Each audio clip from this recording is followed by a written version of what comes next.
एक दुकानदार अपनी 5/8 वस्तुओं को 20% लाभ पे बेचता है, शेष को क्रय मूल्य पे बेचा, तो पूरे शब्द में उसका लाभ कैसे बताइए।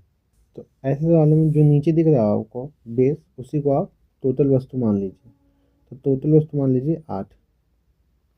अच्छा, मान लीजिए इनको हमने 8 रुपये में खरीदा, 8 वस्तु थे, 8 रुपये में खरीदा, तो एक वस्तु की कीमत 1 रुपये हो गई। सवाल कर रहा है 5/8 वस्तु को हमने 20% लाभ पे बेचा। 5/8 मतलब 5 वस्तुओं को हमने 20% लाभ पे बेचा। अच्छा, बाकी कितनी वस्तु बची थी? 3। इनको हमने सीपी यानी क्रय मूल्य पे ही बेचा। एक वस्तु 1 रुपये में बेचा, तो 3 वस्तु कितने में बेचेंगे अगर क्रय मूल्य पे ही बेच रहे होंगे? 3 रुपये में। अच्छा, सवाल कर रहा है कि 5 वस्तु को 20% लाभ पे बेचा, तो 1 रुपये सीपी थी, अगर 20% लाभ पे बेच रहे हो तो कितना हो जाएगा? 1.2 1.2 रुपये में बेच रहे होंगे हम अगर 20% लाभ पे। अच्छा, 5 वस्तु पे हमें कितना मिलेगा टोटल? 12 पंचे 7, 6 रुपये मिल जाएगा।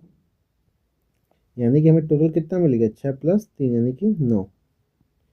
अब हमने पढ़ा कितना था? सीपी हमारी कितनी टोटल वैल्यू, लागत मूल्य 8 रुपये थी, अब बेचा कितने में? 9 रुपये में। तो एक का फायदा होगा कितने पे? 8 पे। तो यहाँ सब परसेंट निकाल लेंगे तो कितना आ जाएगा? 12.5%, या 12 सही 1/2%। तो आपका ऑप्शन डी सही हो जाएगा।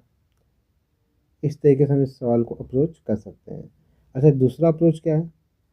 ये तो तब है जब 1-2 वस्तु दिया हो या लाभ दिया हो, हानि दिया हो। अगर मान लो कई दिए हों कि 1/3 वस्तु को 20% लाभ पे, 1/5 को इतने, 3/6 को इतने में, इस तरीके से दिया तो हमें सीक्वेंस मेथड यानी कि एक लाइन मेथड से चलना पड़ता है। उस लाइन मेथड को भी देख लेते हैं। तो आपको कुछ नहीं करना है, जो सवाल करा हुआ लिखिए। 5/8 वस्तु को 20% लाभ पे लिख दिया, तो लिख दो आप, प्लस बचा कितना? 3/8।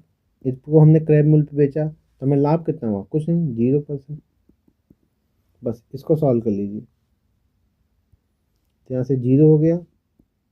अच्छा, 20 पंचे 100/8 यानी कितना हो गया? 12.5%।